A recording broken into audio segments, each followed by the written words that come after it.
right, today we're diving deep into a really important prospective study, the CATALYST study. Its findings, frankly, have some pretty significant implications for how we manage some of our most challenging patients, those with type 2 diabetes. So let's get right into the data. You know, we all have these patients in our practice, the ones with type 2 diabetes who, no matter what you do, you put them on multiple glucose-lowering meds, you optimize their regimen, you counsel them, they're just not hitting their HbA1c goals. It can be incredibly frustrating. Well, the CATALYST investigators asked a really critical question. What if there's something else going on, an underlying comorbidity that we might be overlooking? And here it is. This is the headline number that should make every single one of us pause.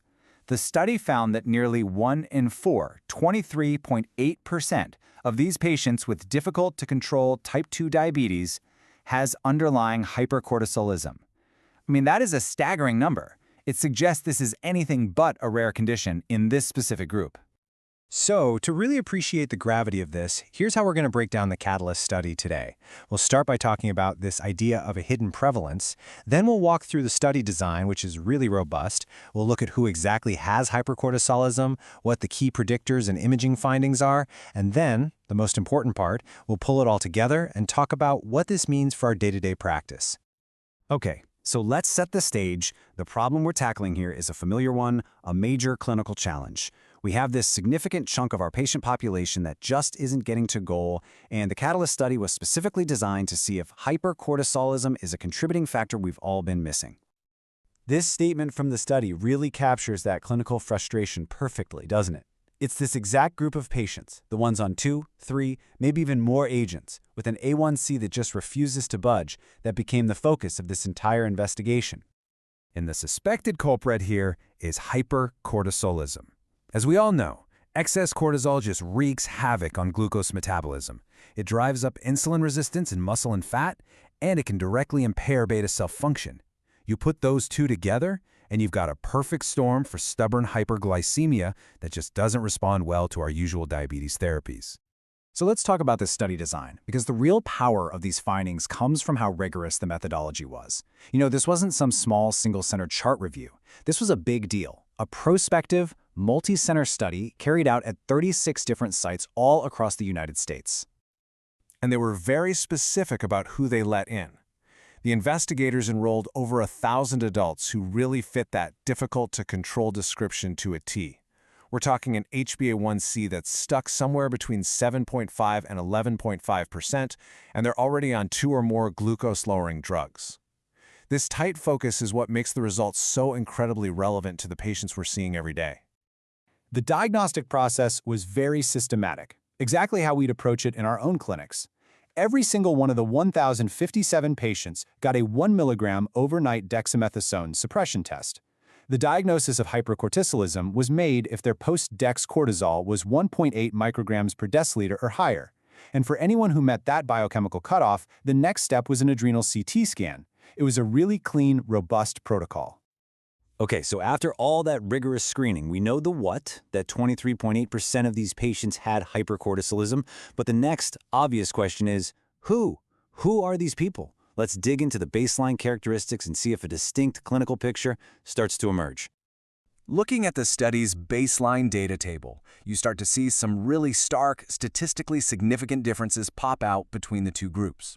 Let's really zero in on the findings that are the most clinically relevant. And these differences are striking. Look at this. The patients with hypercortisolism had a much heavier medication burden. Over 70% of them were on 3 or more glucose-lowering meds. They were also more likely to be on multiple blood pressure medications and had a significantly higher prevalence of cardiovascular comorbidities. We're talking 33% versus about 21%. It really starts to paint a picture of a more complex patient with a higher overall disease burden. So these baseline characteristics are really insightful. But what a multivariate analysis does is it helps us figure out what the truly independent predictors are. Let's take a look at that data, and then we'll dive into what the adrenal CT scans actually showed. This forest plot is fantastic because it cuts through all the confounding variables. You can see really clearly that things like increased age, a higher BMI, and needing more blood pressure medications are all strong, independent risk factors. Anything to the right of that center line means increased odds. And notice ethnicity. After you adjust for everything else, being non-Hispanic/Latino stands out as an independent predictor. These are the factors that are truly independently associated with the condition. So, now we have the biochemical diagnosis and the clinical predictors. But what about the source? Where is this excess cortisol coming from? Well, they did adrenal imaging on the patients with confirmed hypercortisolism, and the findings were really interesting. Over a third of them, 34.7%, had a clear, demonstrable abnormality on their adrenal CT. And this chart breaks down those imaging results for us. Now, while the majority, about 2/3, had no reported abnormality on their CT, that still leaves a really significant portion that did. The most common finding by far was one or more nodules on one side, seen in almost 23% of these patients. Another 4.6% had bilateral nodules, and about 7.4% had either adrenal enlargement or some other abnormality noted. This provides a really important anatomic reason for the biochemical findings in a huge subset of these patients. Okay, now we get to the absolute most important part of this whole discussion. What do we do with this information? How should the results of the Catalyst study actually change what we do in the clinic on a day-to-day basis? Let's just start by hammering home the central message. This idea that hypercortisolism is a zebra, some rare diagnosis of exclusion, this study completely challenges that notion. In this specific, high-risk group of patients with difficult-to-control type 2 diabetes, it is not rare at all. It is common. We're talking about 1 out of every 4 patients. So the crucial points to take away from this are simple. First, we have to raise our index of suspicion. Hypercortisolism is a common problem here. Second, a clinical phenotype is definitely emerging. That patient on 3 or more diabetes meds, multiple blood pressure agents, with a history of heart disease, that's who should be on our radar. Third, the pathology is often visible, with more than a third having adrenal abnormalities on imaging. And finally, this data really reframes hypercortisolism from a rare curiosity to a common and potentially treatable cause of poor glycemic control. And that leads us to the final, and I think, very provocative question. Our current guidelines don't recommend routine screening for hypercortisolism in patients with diabetes. But based on the robust prospective evidence from Catalyst showing a prevalence of nearly 24%, is it time to challenge that? Should that patient with difficult-to-control diabetes on multiple meds now prompt a 1 mg dexamethasone suppression test as part of their standard workup?